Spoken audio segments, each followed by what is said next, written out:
आज मैं आप सबके साथ एक खुशखबरी साझा करना चाहता हूँ।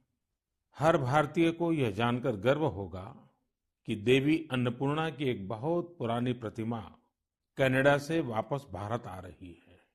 यह प्रतिमा लगभग 100 साल पहले 1913 के करीब वाराणसी के एक मंदिर से चुराकर देश से बाहर भेज दी गई थी।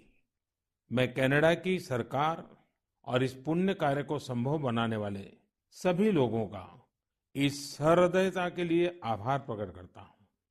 माता अन्नपूर्णा का काशी से बहुत ही विशेष संबंध है। अब उनकी प्रतिमा का वापस आना हम सभी के लिए सुखद है।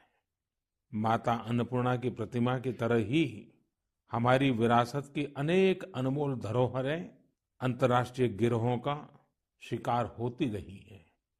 ये गिरोह अंतर्राष्ट्रीय बाजार में इन्हें बहुत ऊंची कीमत पर बेचते हैं। अब इन पर सख्ती तो लगाई ही जा रही है। इनकी वापसी के लिए भारत ने अपने प्रयास भी बढ़ाए हैं। ऐसी कोशिशों की वजह से बीते कुछ वर्षों में भारत कई प्रतिमाओं और कलाकृतियों को वापस लाने में सफल रहा है। माता अन्नपूर्णा की प्रतिमा की वापसी के साथ एक संयोग ये भी जुड़ा है कि कुछ दिन पूर्व ही वर्ल्ड हेरिटेज वीक मनाया गया है। वर्ल्ड हेरिटेज वीक संस्कृति प्रेमियों के लिए पुराने समय में वापस जाने, उनके इतिहास के अहम पड़ावों को पता लगाने का एक शानदार अवसर प्रदान करता है। कोरोना कालखंड के बावजूद भी इस बार हमने इनोवेटिव तरीके से लोगों को ये हेरिटेज वीक मनाते देखा। क्राइसिस में कल्चर बड़े काम आता है। इससे निपटने में अहम भूमिका निभाता है।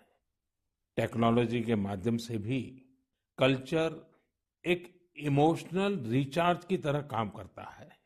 आज देश में कई म्यूजियम्स और लाइब्रेरीज अपने कलेक्शन को पूरी तरह से डिजिटल बनाने पर काम कर रहे हैं। दिल्ली में हमारे राष्ट्रीय संग्रहालय ने इस संबंध में कुछ सराहनीय प्रयास किए हैं। राष्ट्रीय संग्रहालय द्वारा करीब 10 वर्चुअल गैलरीज इंट्रोड्यूस करने की दिशा में काम चल रहा है ना मजेदार? अब आप घर बैठे दिल्ली के नेशनल म्यूजियम गैलरीज का टूर कर पाएंगे, जहां एक और सांस्कृतिक धरोहरों को टेक्नोलॉजी के माध्यम से अधिक लोगों तक पहुंचाना अहम है।